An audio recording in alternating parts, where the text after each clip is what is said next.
Alô, alô, pessoal. Eu sou Érico San Juan e este é o Ilustre Podcast. Um podcast, um programa com gente muito ilustrada. Você já sabe, se você está aqui, você já sabe ou já devia saber que nós estamos com novos episódios toda quinta-feira às 8 da noite no canal do YouTube da Rádio Metropolitana de Piracicaba e no canal próprio do YouTube do nosso podcast, o canal do Ilustre Podcast. Estamos também nas redes sociais, estamos no Instagram da Rádio Metropolitana de Piracicaba, tudo junto, você encontra lá os novos episódios, a agenda dos novos episódios, e a agenda você pode encontrar também no Instagram, @ilustre.podcast. Então o que não falta é canal na internet para você encontrar o nosso Ilustre Podcast, sempre com novos convidados, ilustres convidados a cada semana. E o nosso ilustre convidado desta semana é arquiteto e urbanista, é cartunista, é pioneiro, é fundador do Salão Internacional de Humor de Piracicaba e também foi senador pela Itália. Parece que essas coisas destoam uma da outra, mas nós estamos aqui para saber do nosso convidado dessa atuação múltipla aí, transitando por diversas áreas aí, do poder público, da arte, do humor gráfico. Com vocês, Fausto Longo. Bravo. Bravo. Seja bem-vindo, Fausto. Obrigado. Primeira coisa, Érico, parabenizar você pelo magnífico, né, a ideia do Ilustre Podcast. Obrigado. E parabenizar a Rádio Metropolitana de Piracicaba por agasalhar projetos da natureza cultural que tem e da importância que tem um projeto dirigido por Érico San Juan. Dirigido, você está me superestimando. E digamos que eu estou agasalhando também os nossos convidados. Né? Mas eu acho super importante uma iniciativa dessa natureza para levar informação e para também aqueles que estão do lado de cá poder transmitir informações que às vezes o público desconhece. Eu acho muito interessante esse tipo de iniciativa. Parabéns. Parabéns para você também. Obrigado por também nos acolher aqui, para você prestigiar, né, a nossa iniciativa. Porque esse diálogo aí é importante num país que, infelizmente, a cultura ora se regenera, ora se deteriora, mas ela está sempre meio na corda bamba, mas a gente está sempre mantendo a chama acesa, né, de alguma forma, né? É importante. É incrível, mas um país com a riqueza que tem do ponto de vista de criatividade, ele não terá proveito, na verdade, desse lado criativo, espontâneo do povo brasileiro, para poder transformar esse tipo de atividade, esse tipo de talento em economia criativa. Quer dizer, em outros países do mundo, a economia criativa é vista exatamente assim. Como é que você transforma um talento em riqueza material, gera emprego, renda, riqueza, e além do que diverte, faz com que as pessoas ampliem o seu conhecimento, cresçam do ponto de vista cultural. Realmente, eu acredito que é um problema básico que nós temos, se chama educação. E é daí que vem esse desinteresse, vamos dizer assim, pela atividade artística, atividade cultural, essa gama hoje de alternativas que tem para você se expressar em termos daquilo que é a tua visão sobre o mundo, né? Tem as redes sociais, tem quer dizer, a arte gráfica, que é uma coisa impressionante, a dança, a música, o teatro, enfim, quer dizer, um cinema, é uma infinidade de alternativas e que realmente encontram poucos apoios. Né? Eu acho que você está dizendo, a gente precisa sair do heroísmo, né, da insistência, até da teimosia, que não é a questão da produção em si, é como você colocar no mundo essa produção, integrar o mundo a essa produção e fazer com que a roda gire, né? Na verdade é o seguinte, alguém ganha com o talento humano. Exatamente. Né? Então nós falamos assim, a imprensa deixou de publicar os grandes nomes da arte. Mas hoje tem internet, hoje as pessoas colocam na internet. Só que quem ganha não é... Quer dizer, você tem um lugar para divulgar o seu trabalho. Sim. Porém, alguém está faturando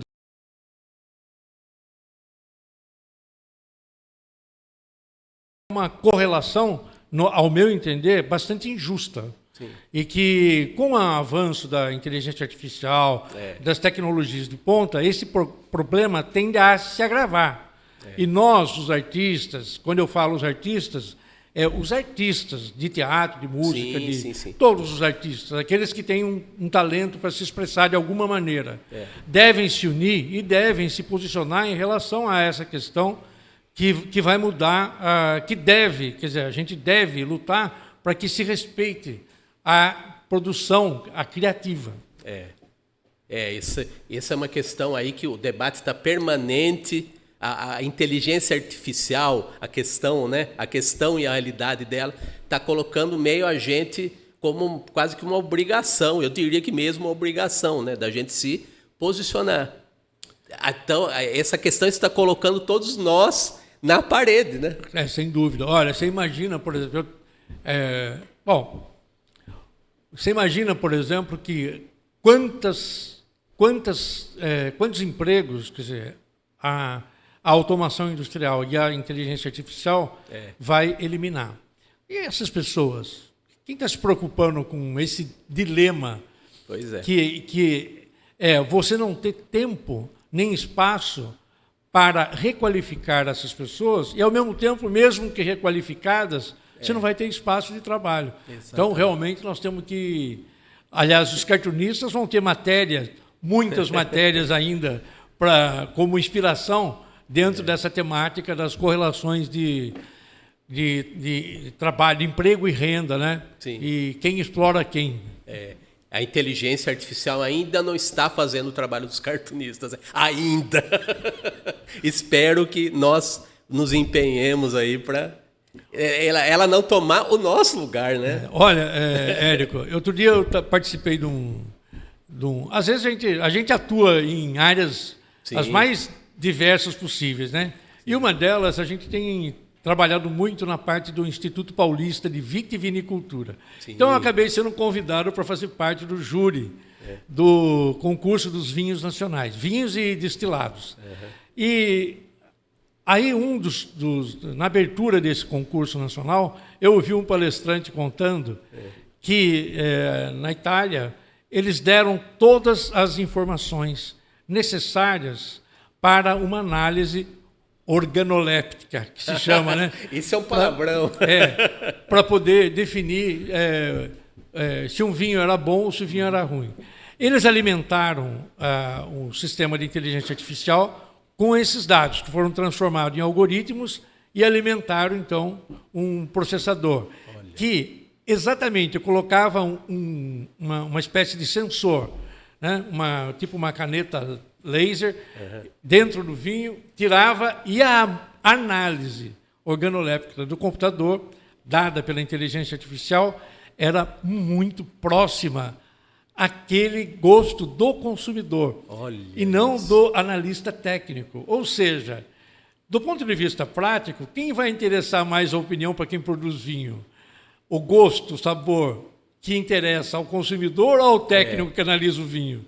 Então, até aí, a inteligência artificial já superou o nariz humano. Não é fácil. Não é fácil. Mas não é impossível, né? É que estamos aqui para tentar provar essa possibilidade, né? Da gente existir, né?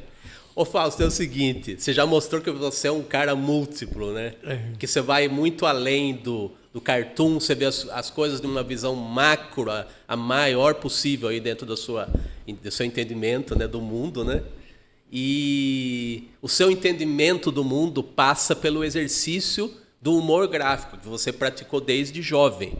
E você é reconhecido hoje como um dos fundadores do Salão de Humor de Piracicaba, que está fazendo 50 edições este ano, 2023. Só que a sua trajetória no humor gráfico, ela antecede um pouco a existência do Salão de Humor de Piracicaba. Então eu queria saber como é que você chegou a essa veia de artista gráfico, né? Aí a gente, Danilo, você já pode até mostrar o primeiro slide, né? Que tem a ver com a sua atuação no humor gráfico e numa circunstância específica desse ano, né? Que é a recriação por você do logotipo do Salão Internacional do Humor de Piracicaba, né? Criado pelo Zélio Alves Pinto, também um fundador do Salão de Humor. Então aqui já tem uma amostra do seu desenho, do seu trabalho gráfico, aliado à recriação do logo do Salão de Humor. E ao mesmo tempo que mostra também a sua condição de pioneiro, né? Que você foi um dos 50 artistas escolhidos para recriar esse logotipo, que também está exposto lá na Passarela Pêncil do Engenho Central durante o período de realização do Salão de Humor de Piracicaba. Exato. Eu também fui convidado, então para mim também é uma honra estar do seu lado. Nós em Piracicaba, né, os piracicabanos, né? Então eu sou de uma geração que também ouviu falar lá quando eu era criança da lenda Fausto Longo, né? Imagina. Um dos pioneiros do humor gráfico de Piracicaba, até independente do salão. Nos anos 60, 1960, do século passado, esse papel foi desempenhado pelo Edson Rontani, né? Que é o criador da mascote, símbolo do 15 de Piracicaba, que é o caipira, o nhoquim, né? Nhoquim, exato. E você, como um pioneiro do Salão do Humor de Piracicaba, mas que teve essa atuação pré-salão. Então conta pra gente como você chegou ao humor gráfico. Bom, primeira coisa, tem que lembrar, assim, tipo, que os antepassados, né, bisavô, avô, pai, sempre trabalharam com mármore e granito. Eram escultores. Olha isso. Então, já tinha artista na família. O meu bisavô era escultor. Eles faziam... Avô era escultor, meus tios. Eles faziam santos, imagens, para cemitério. Aí esse era o trabalho. Então fazia o túmulo em mármore e as imagens eram esculpidas ou em mármore ou eram modeladas numa espécie de pó de mármore com resina, com gesso, né? Tá. Cimento marmóreo, que eles chamavam. Então, eu convivi praticamente com o ambiente onde eles eram, antes de esculpir ou antes de modelar, eles eram obrigados a desenhar as imagens. Então, eu passei a infância vendo meu pai fazendo isso. Uma das brincadeiras que meu pai fazia era me colocar no colo, quando eu tinha 4, 5 anos, e ele colocava um papel de cera sobre uma foto. E aí ele pegava uma linha e mostrava como as linhas daquela fotografia se encontravam no mesmo ponto. Quer dizer, incutindo numa criança o conceito de especialidade do ponto de vista de perspectiva. Eu nunca mais tive problema de fazer perspectiva na minha vida. Aí, a consequência disso foi se revelando através da vontade de desenhar. E em Piracicaba era praticamente tradicional, né, alguém da família fazer agronomia. E eu fugia um pouco disso, eu queria fazer arte, Parece que é o destino do piracicabano, né? Numa certa época, né? E das piracicabanas era casar com os agricolões, normalmente que vinham de fora, né?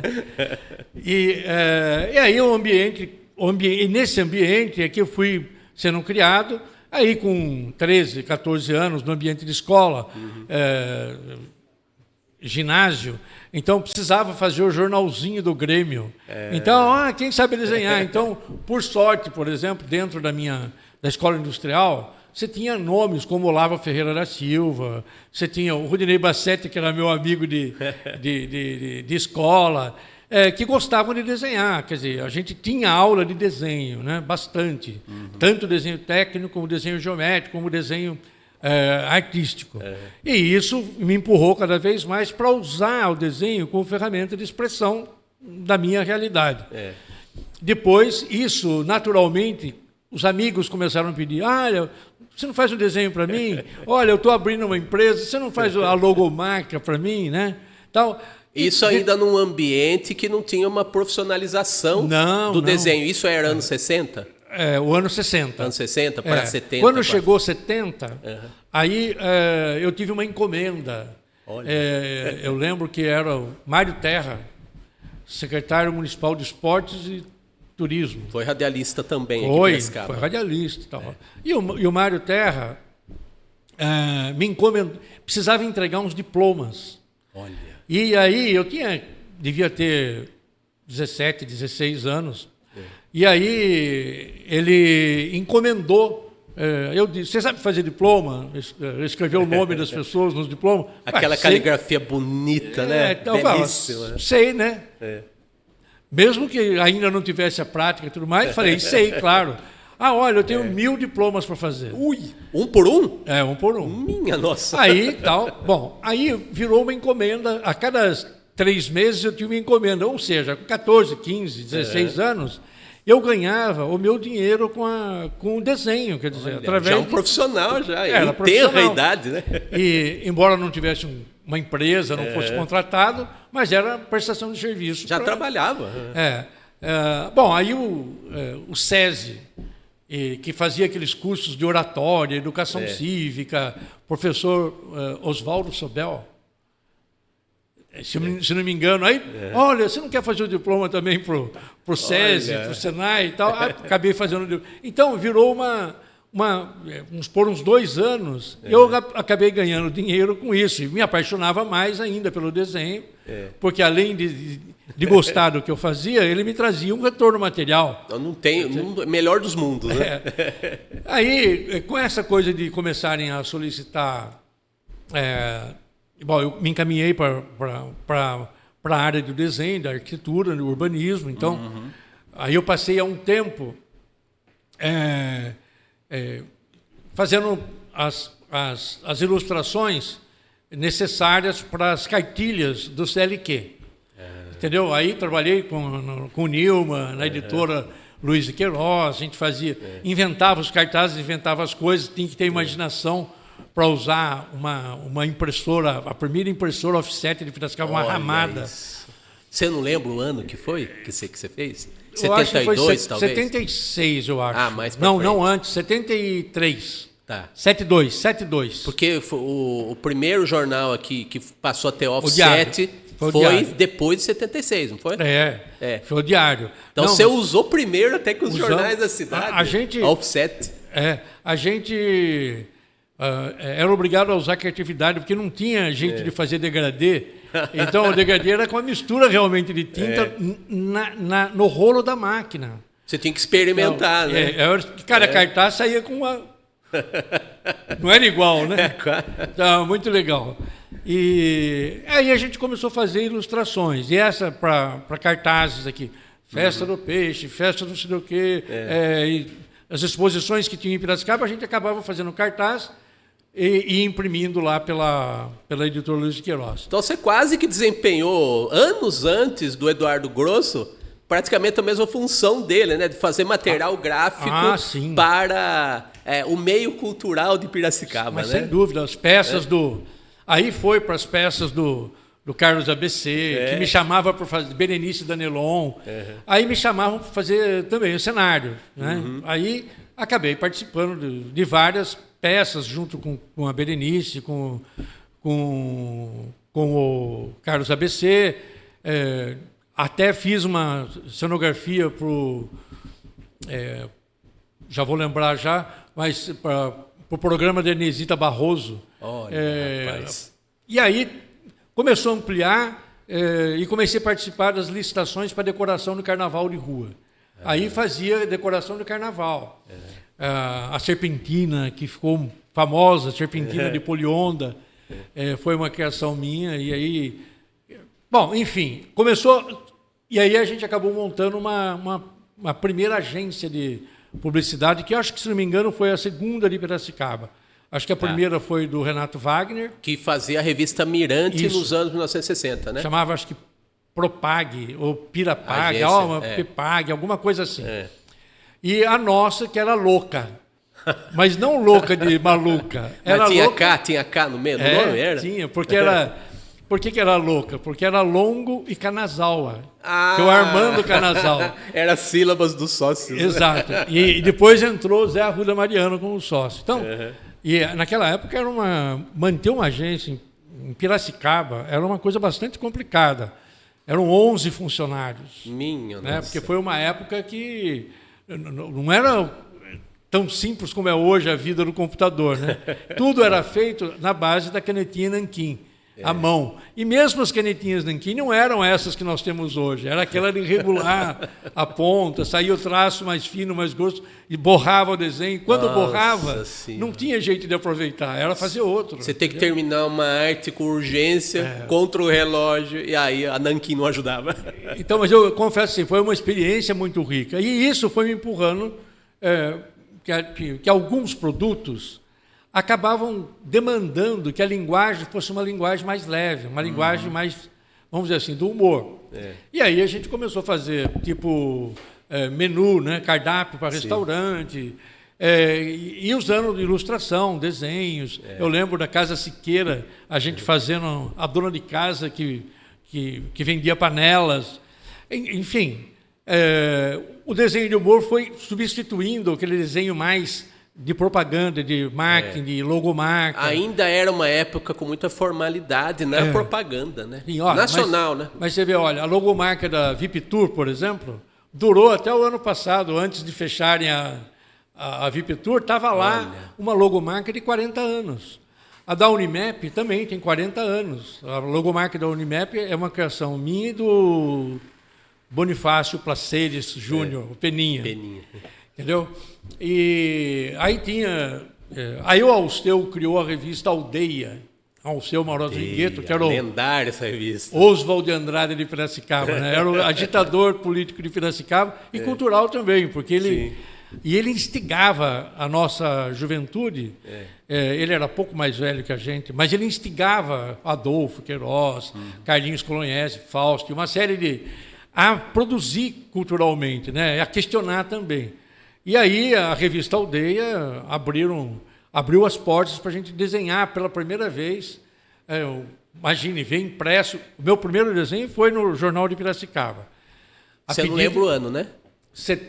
1972. Foi o meu primeiro desenho publicado no jornal. Eu tinha já 20 anos. Mas isso não teve continuidade, foi só uma primeira oportunidade? Foi a primeira oportunidade, assim, tipo de... o Maurício Cardoso. Você lembra do Maurício Cardoso? Eu sei, que escrevia as mini-notas. Eu li. Quando eu era criança, eu era meio precoce. E ele organizava, ele era radioamador, ele organizava um evento de radioamadorismo. E aí ele pediu para eu criar um desenho, que a sede do evento ia ser em Saltinho. Então eu criei um personagem que é de Saltinho para o mundo, porque o radioamador falava com o mundo todo, né? E, bom, aí foi o destino, acabou convivendo, né, com esse ambiente de imprensa, de desenho, de publicidade e propaganda, desenho de arquitetura. A gente casa, tem filhos, né? E aí começa a ter que sobreviver. E aí eu comecei a fazer perspectiva de prédios para o setor imobiliário. E eu ainda era estudante de arquitetura, fazia as fachadas para poder ser material de... Hoje você faz a maquete eletrônica, né? É bem mais simples. Quer dizer, não é tão simples, dominar a técnica, mas na época era à mão e com pintura, tipo com aquarela, lápis de cor, guache, nanquim. Eu lembro, às vezes tinha prédio que tinha 150 janelas, mas cada janela tinha 80, 90 risquinhos de veneziana. Minha nossa. Era uma coisa assim, mas era prazeroso, porque a gente gostava de fazer aquilo, né? Então, estão vendo, crianças, que estão assistindo a gente aqui, a bronca do tio Érico aqui, para a nova geração. Existiu um mundo sem internet, tá? Olha a nossa prova viva aqui, felizmente, muito viva, o nosso querido Fausto Longo aqui. Que é uma vergonha, até hoje eu não consigo usar o instrumento gráfico para fazer um desenho. Eu tenho que fazer na mão, colorir na mão. Você usou uma coisa jurássica que se chama original. Então essa foi a história, até desembocar em 1973, nesse encontro com Alceu, com Cerinha, com a página Recados, né? Com o pessoal que frequentava aquele jornal diário, que era uma espécie de antípoda, vamos dizer assim, do Jornal de Piracicaba, que depois veio a ser centenário, já era um jornal muito tradicional. pelo que eu vi nos anos finais do Diário, que eu comecei lá fazendo tirinhas, eu diria que o Diário, acho que era uma versão moleque do Jornal de Piracicaba, de certa forma, pelo menos nos anos 70, né? Na verdade é o seguinte, o Cecílio Elias Neto, né? É uma pessoa com nível cultural, com desprendimento cultural. Ele não o Cecílio é um cara que está à frente do nosso tempo, né? Ele tem percepção e ele tem talento, é inspirado para poder traduzir em palavras, né? Em os sentimentos. E às vezes ele capta o sentimento dos outros e ele colocava isso no diário. Ele captou esse espírito da geração de vocês. Era um momento de transformação. Imagina, Adilson Benedito Maluf, com 28 anos, eleito prefeito. Alguém com 28 anos, prefeito de Piracicaba. Era uma coisa inédita. Uma coisa até hoje, né? E o secretariado, né? Que uniu pessoas tradicionais e os jovens. Né? O Adilson começou, imagine, vinha do João Basílio, que havia sido prefeito de Piracicaba, presidente da Câmara, na década de 50, aqui em 1972, 73, convivendo com o Luiz Antônio Lopes Fagundes, que era um jovenzinho. Então, participando da mesma secretaria em termos de construção daquela nova realidade que Piracicaba estava vivendo. E nesse ambiente, nessa, vamos dizer, efervescência que acontecia entre o Diário e o Bully, né, a radiodifusora, o Bully, o banco da Praça José Bonifácio, ali era Carambas Lanches, quer dizer, ali era o nosso universo, onde se encontravam as pessoas, os mais velhos já se encontravam na frente da brasserie. Entendeu? Mas então, Praça José Bonifácio era uma efervescência. Né? Era o centro, na verdade era o Centro Cultural de Piracicaba, era ali que acontecia. Sim. E aí chegou nessa questão do humor propriamente dito, foi quando surgiu a possibilidade de participar efetivamente tanto da parte de, vamos dizer assim, organização. Eu fui um operário do Salão de Humor de Piracicaba, porque nós éramos voluntários para trabalhar pelo salão. Então, aí que criou esse lado mais voltado para o humor. É que hoje em dia, né, depois de 50 edições, né, a minha geração, o primeiro salão de humor que eu vi foi o 9º. Eu tinha 9 anos de idade. E foi lá que eu vi pela primeira vez, por exemplo, o trabalho do Paulo Caruso. Era o ano em que ele estava inaugurando, digamos assim, a banda dele, a Muda Brasil Jazz Band. Então, o primeiro contato que eu tive com o humor gráfico, que não era... Já começou com gente grande. Comecei bem. A referência é boa. Então, eu lembro que no hall do Teatro Municipal, que era realizado o Salão de Humor nessa época, em 85, eu tive contato com o Pasquim, com 9 anos, que estava sendo distribuída lá na abertura a edição do Pasquim São Paulo, que era feita em São Paulo. Tinha a edição clássica do Rio e naquele momento fazia uma edição para São Paulo, de São Paulo. Que né? era o Zélio Alves Pinto, diretor, Exatamente. Nosso fundador. Tudo se interliga, né? E você já dá para ver, né, que independente até de salão, claro, incluindo o salão, mas independente dele, você já teve uma vida muito movimentada já antes do salão. Você fez 1000 coisas antes do salão, né? Então, Danilo, vamos passar aqui para o próximo slide. A gente vai fazer uma linha do tempo entre idas e vindas, né? Aqui tem 2 projetos que você participou. Um que você é mais dono dele, digamos assim, mas todos eles são frutos dessa vida múltipla que você tem, né?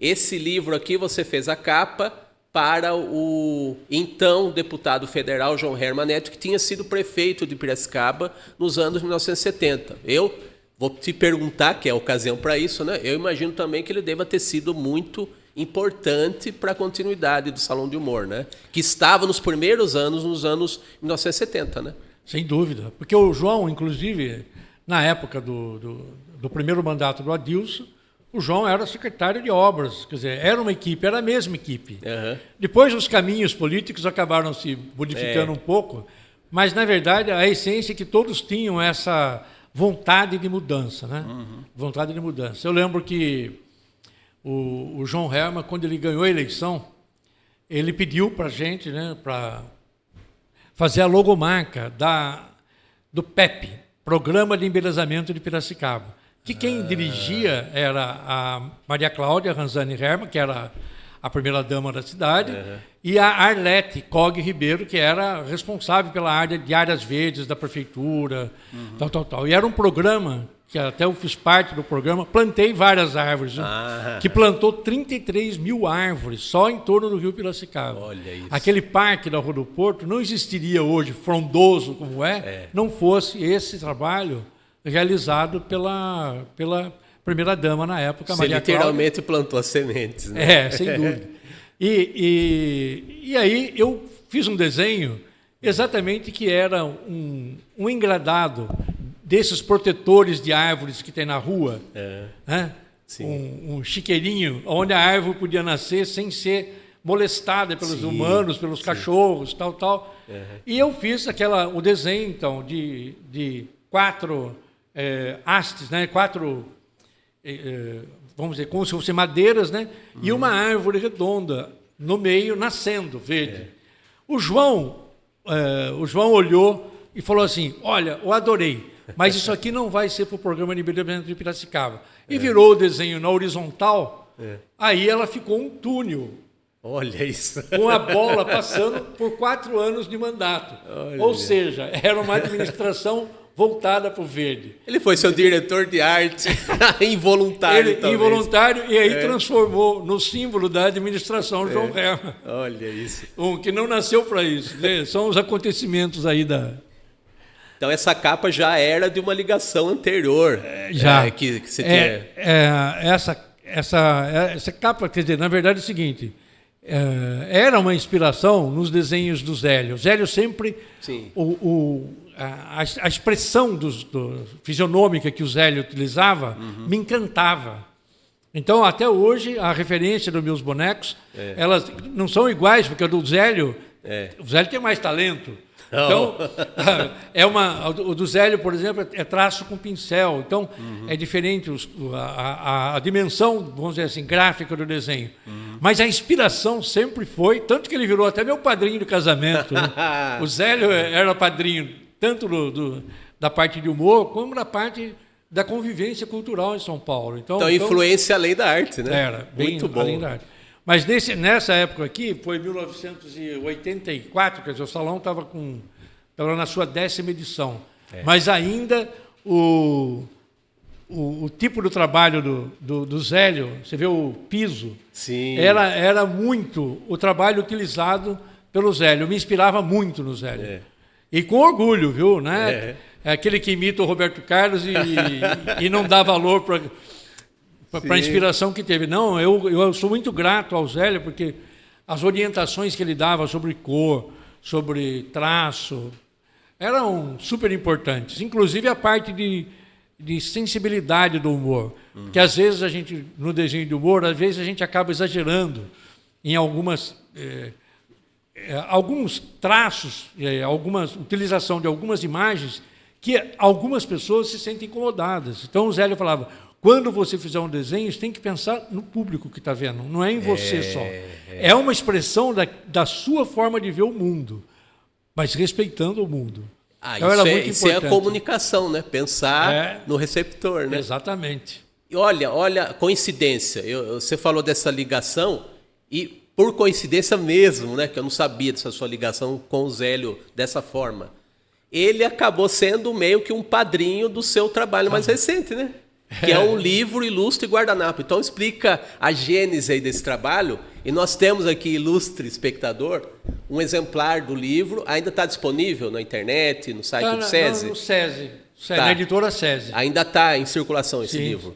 Eu ganhei aqui o meu exemplar, morro de inveja, autografado, mas nós vamos falar aqui desse livro, ainda está disponível para compra aí pelas livrarias virtuais da vida, né? Então conta desse projeto, Fausto. Olha, na verdade é o seguinte, quando você sabe que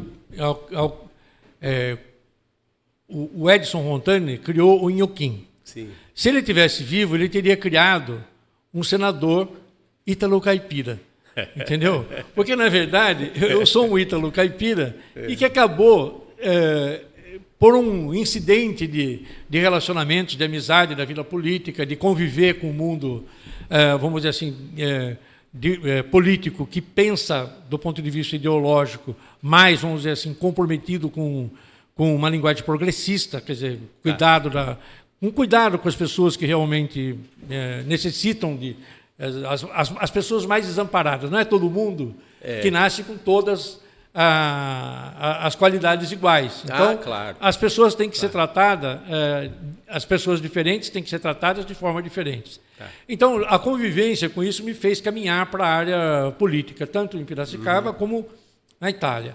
E nesse período em que eu fui eleito senador da República Italiana, representando a América do Sul, os 10 países sul-americanos. A legislação italiana ela permite que haja, vamos dizer, uma cota de estrangeiros, de ítalo, no seu caso, ítalo brasileiro, descendentes, italianos. Né? Você tem que ter cidadania italiana, né? Sim, você pode ter essa cota para, digamos, estrangeiros nós temos serem eleitos. Né? O direito, a Itália deu o direito da comunidade. Veja, nós temos 61 milhões de italianos na Itália. E tem 86 milhões de italianos fora da Itália. Nossa, é outra Itália no mundo, né? Espalhada pelo mundo. E então a Itália resolveu, nessa época, voltada à globalização, quer dizer, a se afirmar, a entender que esses 86 milhões de pessoas tinham o direito de ter representantes dentro do parlamento. Afinal das contas, tinha uma série de legislações que afetavam também a vida de quem morava fora, que é a questão da cidadania, a questão do voto, a questão até da ligação histórica com os antepassados que lá deixaram propriedades, uma história, quer dizer, a sociedade italiana tem uma dívida com aqueles que deixaram a Itália para que eles ficassem bem, foram enfrentar a construção de novos países. Né? É justo, né? E é justo. Então, nesse período, a Itália decidiu que caberia a esses 86 milhões eleger, quer dizer, aqueles que tivessem a cidadania formalizada, quer dizer, desses 86 milhões, nós temos 6 milhões e 200 mil eleitores. Na América do Sul, são 2 milhões e 200 mil eleitores, sendo 1.190.000 na Argentina, 590 mil no Brasil. Nós somos metade dos argentinos. E depois tem a Venezuela, forte, Peru, Uruguai, Chile, Colômbia, depois os outros países formam uma quantidade bem pequena. O mais forte mesmo é Brasil e Argentina. Bom, Érico, acabei sendo eleito senador.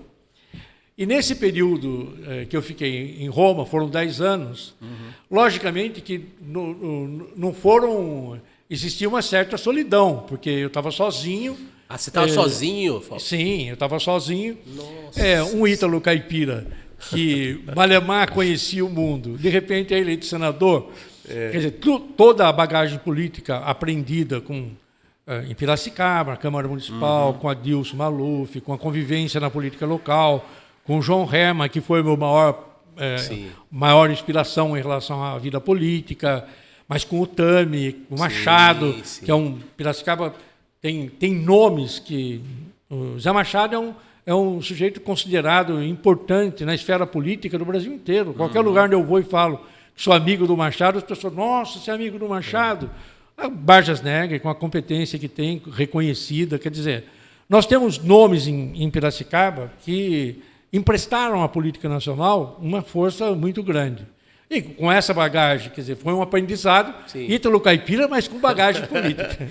Mas eu imagino, Fausto, isso daí é uma experiência inédita, eu imagino, para qualquer ser humano, né?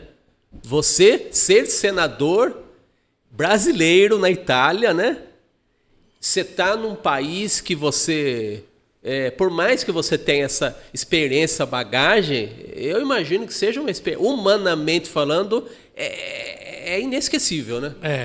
Até também pelo aspecto mais ou menos negativo, que também foi o da sua solidão lá, naquela circunstância, né? Então, naquele período. Na verdade, do ponto de vista político, foi maravilhoso, porque eu tive contato com um universo que por exemplo, até me envolver na política italiana, eu me preocupava muito com o aspecto, por exemplo, do Brasil, quer dizer, a política brasileira, sim, e muito preocupado com a questão, por exemplo, questões que vamos dizer assim, que tangenciavam Piracicaba. Tá. Piracicaba, para mim, eu nasci em Amparo.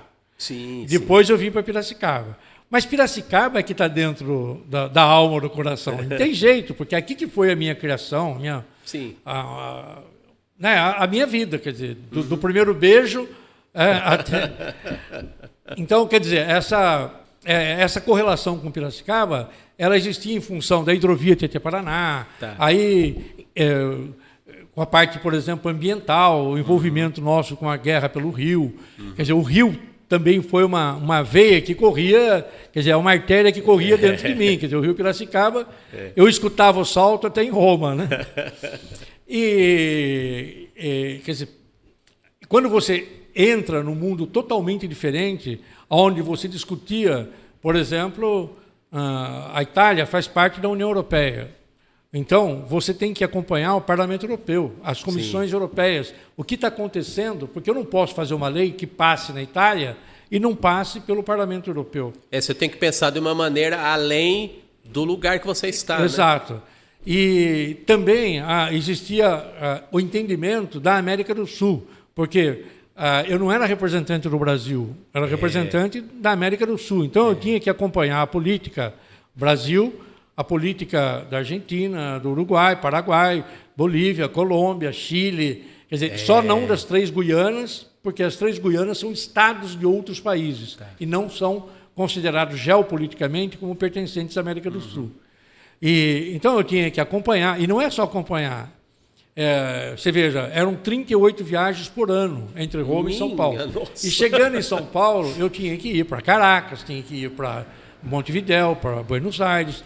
Mas não era só Buenos Aires. Chegava em Buenos Aires, tinha que ir para Mendoza, para Santa Fé, para Rosário, para Neuquén, onde estava a comunidade italiana. Porque você tinha que ir lá, em quem votou em você, você tinha que dar uma resposta sobre as coisas que eles estavam demandando, né? Problema com consulado, problema com cidadania, problema com pensão, problema com trabalho com filho, problema de reconhecimento de diploma, problema de filho que queria trabalhar na Itália ou fazer uma pós-graduação na Itália. Então, eram problemas. Logicamente, quando você é político, ninguém chega para você e fala assim, olha, estou dando uma bandeja de flores. Na verdade, a demanda... E é evidente, o nosso papel, o papel do político era exatamente esse. Então, a sua vida foi muito menos monótona do que você imaginaria. Bastante. Né? Foi muito globetrotter, praticamente. Olha, só para você ter uma ideia, nos 10 anos de mandato, foram 419 localidades onde eu participei de reuniões, encontros, eventos na América do Sul. 419. Então... É isso que você falou, é um globetrotter. Realmente você tem que se deslocar. Ainda hoje, viu? Eu saí da política, mas a política não sai da gente. Então você continua, você não esquenta, senta na sua casa. Por exemplo, sábado estava na festa italiana de São Pedro. Né? Mas a semana passada, semana retrasada, estava na festa italiana de Jundiaí, na festa italiana de Salto. Semana que vem... vai ter a festa de Poços de Caldas. Depois tem a festa da Polenta, aqui em Piracicaba. E hoje você está aqui no podcast. Então, quer dizer, e essa experiência em Roma, sozinho, morar sozinho, num país que... Tudo bem que você tem a diversidade cultural. Sim. A Itália que a gente imagina aqui não é a Itália real. A Itália real vive problemas iguais do Brasil. Emprego, renda... problemas sociais, violência, enfim, é um país como outro qualquer que, para sobreviver, e a centralidade do poder na Itália está no parlamento, porque é um regime parlamentarista. É o parlamento que escolhe o primeiro-ministro, entendeu? Quer dizer, a centralidade, qualquer coisa que vai fazer na Itália, ela passa por esse colegiado. Sim. Então, você acaba tendo um choque de outras realidades que eu jamais imaginava. Né? Eu me preocupar, por exemplo, com a questão de que o Brasil tem que exercer um papel de liderança na América do Sul. Mas, mais que isso, é o maior país do hemisfério sul. É um país que vai ser obrigado a dialogar representando outros países na relação com o hemisfério norte. Então, coisas que você... tudo bem, você lia uma notícia, tal, mas você não levava aquilo como... Lá virou meu trabalho, eu tinha que pensar nisso, obrigatoriamente. Então, as madrugadas, as noites, eu ficava sozinho e fiz amizade com donos de restaurante, porque a minha vida foi boêmia, né? Durante o dia era o parlamento, mas à noite eu ia para o restaurante. Aí conheci vários. Um deles que eu conheci, o La Taverneta 48, de um amigo Fred. E o Fred, por coincidência, era um mineiro de Pedro Leopoldo. Olha. Pedro Leopoldo, em Belo Horizonte. Aí eu encontrei um lugar onde eu podia lembrar o meu lado caipira, porque, de certa maneira, o mineiro é um pouco caipira como Piracicaba. Você estava em casa. Né? E aí a gente fez uma amizade, meu amigo até hoje, a gente se relaciona. Que bom. E no restaurante dele, eu ficava observando as pessoas. E tinha a canetinha, sempre a caneta acompanhando. E, logicamente, que não levava bloco de papel, nem papel para o restaurante. O que tinha? Guardanapo. Então eu comecei a desenhar nos guardanapos. E ele, quando eu ia embora, ele guardava os guardanapos. Entendeu? Mas você não tinha essa preocupação? Você está lá se divertindo, você está comendo, você está conversando, você não fica guardando desenho. Aliás, eu nem sabia que tinha guardado. Né? Tinha até toalha, que eu tinha feito desenhos grandes. Né? E ele guardava aquilo e tal. Isso. E um dia que ele estava ampliando o restaurante, fazendo uma reforma, ele falou: Fausto, você precisa levar isso aqui embora, porque não pode perder. Olha, ele veio com o bolo dele. Ele me deu quase 1000 desenhos de guardanapo que eu tinha feito nas noites. Nossa, isso em quanto tempo você tem assim? Acho que foi assim, nos primeiros 5 anos, 4 anos que eu fiquei lá, que foi a maior produção. Né?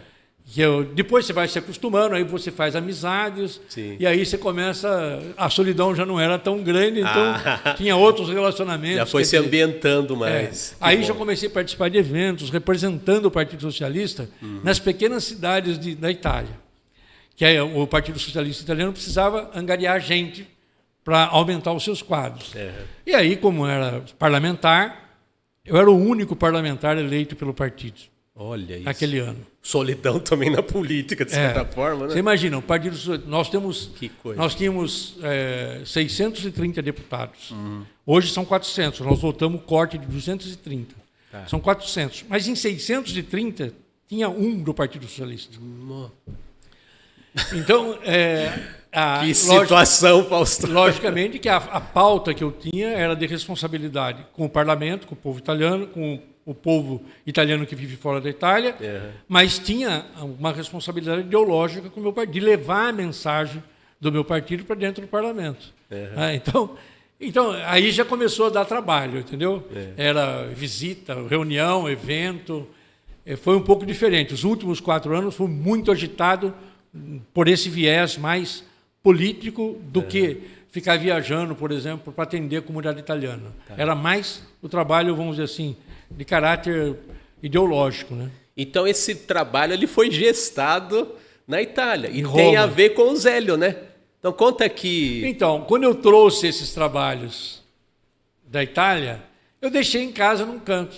E um dia a gente se encontrava sempre em casa, o Zélio, o Ricardo Viveiros, jornalista, que foi inclusive presidente do Salão também. Ele tem um envolvimento grande com o Salão. Tem, ele... E imagina, ele tem 56 livros publicados, o Ricardo Viveiros. Então, e aí eles foram em casa e olharam em cima do banquinho aqueles desenhos. E o Ricardo Viveiros falou: posso levar isso aqui para dar uma olhada? Eu falei, pode. E aí surgiu o livro da editora... Ilustre Guardanapo. O Ilustre Guardanapo. Já está no telão aqui, mas reforço o convite para vocês conhecerem esse trabalho belíssimo aqui do Fausto Longo, com o incentivo, né? Quase a convocação para ele publicar esse trabalho dos seus amigos e mentores, aí o Ricardo e o Zélio. Olha, era uma coisa, na verdade é o seguinte, era um livro, quer dizer, são desenhos que não eram para ser livros. É importante a gente saber disso, que eram desenhos de guardanapo. Então, por exemplo, mas como nasceu isso? Por exemplo, esse desenho, né? Então eu estava na mesa, e na mesa da frente tinha uma senhora tentando comer marisco com garfo e faca. Uhum. E, logicamente, que o marisco escapava do garfo e da faca e caía fora do prato. Então, a gente criou o marisco voador, né? Quer dizer, e são esses tipos de desenho, quer dizer, de olhar na mesa e ver uma coisa diferente e a gente brincar com o traço. Mas não tinha comprometimento nenhum com a arte gráfica, entendeu? Tanto que foi difícil, foi um trabalho difícil para o Ricardo, para poder transformar isso numa imagem, vamos dizer, que pudesse ser impressa. Não foi tão simples, né? Mas eu acho que a gênese dos projetos mais assim instigantes, mais divertidos, talvez seja esse descompromisso, né, Fausto? Vamos passar aqui para os próximos slides. Olha, você tem assunto para 7 vidas, Fausto. Eu só vou pedir para a gente ser mais breve, embora isso me corte o coração. Você tem uma vida muito rica, rapaz. Então, a gente vai mostrar rapidamente... Sabe o que é isso, né? 71 anos de idade. Então, não cabe em um podcast. Então, até antecipo um convite para você voltar aqui, porque cada faceta dessa a gente pode explorar. Cada vez que você me chamar, estarei aqui. Muito obrigado. Com orgulho. Esse aqui já é um desenho que já denuncia a sua formação, né? No melhor sentido denuncia, né? Sua ligação com Piracicaba, né? Vamos passar o próximo, Danilo? A gente já vai passando rapidinho. Já a sua faceta cartunesca, o segundo desenho aqui tem a ver com a sua estadia italiana, né? Vamos passar para o próximo? Vamos passar aqui para o próximo, Danilo. Tem mais esse aqui. Esse aqui, queria que você falasse brevemente desse aqui, para a gente fechar aqui com chave de ouro aqui no nosso episódio. Rapidinho, olha. Rapidinho. Eu fui convidado pelo Salão de Humor do Porto. Isso que ano, você se lembra? Recentemente, talvez. Você já percebeu que eu tenho mania de não colocar data e às vezes nem assinar trabalhos. Né? E eu tenho mania de perguntar as datas. Mas eu acho que foi uns 5 anos atrás. Tá. No salão de... Porto Cartoon? O Porto Cartoon. Entendi. E o Luiz Humberto, me convidou para ser membro do júri. Humberto Marcos, grande figura, né? Com os bigodes de Asterix. E aí, estando no Porto, participando desse projeto, nós fomos almoçar, a jantar, depois do jurado, tudo mais, depois da premiação, a gente foi jantar num restaurante na beira do Douro, né? Que beleza. E o Douro é recheado dessas embarcações que se chamam rabelo. Essa é uma embarcação que se chama rabelo. E Portugal tem uma coisa característica que é a guitarra, né? Que se canta o fado. Então a gente estava olhando para o Rio Douro, escutando uma fadista cantar ao som de uma guitarra, né? E eu com a minha amada do lado, então... E outra coisa que eu adoro, que é o vinho. Então, quer dizer, unir vinho, a noite, o reflexo das estrelas no Douro, a música encantadora que é o fado, o som da guitarra, o rabelo cruzando na minha frente, o rio carregado de vinho do Porto. É lógico que a inspiração foi isso. Aí eu tentei traduzir aquele momento que eu estava sentindo e saiu esse desenho. É isso. Tentou, não, conseguiu. Vamos aqui para o encerramento, Danilo. Você pode ser encontrado aqui com facilidade no Instagram, né, Fausto? Sim. Então, deixa aí o seu recado final. Você me perdoe que realmente 70 anos não é para qualquer um. E também não é para qualquer apresentador resumir 70 anos em 1 hora. Olha, mas deixa aí suas considerações finais, já te agradeço aí pela presença. Sabe que eu fiquei muito tempo fora e agora eu quero contar tudo, entendeu? Então demora muito. Além do que, quando a gente fica idoso, a gente começa a lembrar muito do passado. Né? Mas olha, eu queria parabenizar mais uma vez você pela forma como você conduz o programa, muito forma obrigado. Gostosa, comunicativa. Obrigado. Você sabe que a gente fica tenso na frente do microfone, na frente de uma câmera. Não me faça rir. É verdade. E na frente de de quem está comandando a entrevista. Porque as perguntas só estão na cabeça de quem faz, né? E a resposta você pega de surpresa e tem que... Só eu sei, você não sabe. Exato. Mas então, olha, parabéns por essa forma descontraída, inteligente de conduzir um programa. Muito obrigado. Parabéns pela iniciativa. Parabéns mais uma vez à Rádio Metropolitana de Piracicaba por essa... por apoiar a iniciativa dessa natureza. E eu me coloco à disposição para quantas vezes você falar, venha, estaremos aí. Chamarei, hein? Vamos lá. Não instiga, não, que eu levo a sério. A nossa desculpa pelo excesso de palavras para o nosso espectador, nosso ouvinte, mas tudo aquilo que foi dito como verdade e de uma forma muito sincera. Eu agradeço também a paciência que vocês tiveram. Muito obrigado, Muito Fausto. obrigado. Muito obrigado. É isso aí, pessoal. Mais um ilustre convidado, mais um ilustre episódio do nosso ilustre podcast. Siga a gente no Instagram da Rádio Metropolitana de Piracicaba, @Rádio Metropolitana de Piracicaba, tudo junto. Siga a gente também no Instagram, @ilustre.podcast. Lá tem a agenda dos novos episódios e nos canais próprios do Ilustre Podcast e da Rádio Metropolitana de Piracicaba, você pode encontrar os episódios tanto dessa nova fase em vídeo, né? E no canal do YouTube do Ilustre Podcast, você pode encontrar a nova fase em vídeo, mais recente, né? Estamos desde agosto fazendo episódios em vídeo e também a fase radiofônica do podcast, com os outros 70 e tantos episódios anteriores a esse em áudio. Então tem um mundo aí de ilustres convidados para vocês decifrarem, descobrirem e se deleitarem. É isso aí, pessoal. Eu sou Érico San Juan. Até a próxima quinta, às 8 da noite. Tchau, tchau.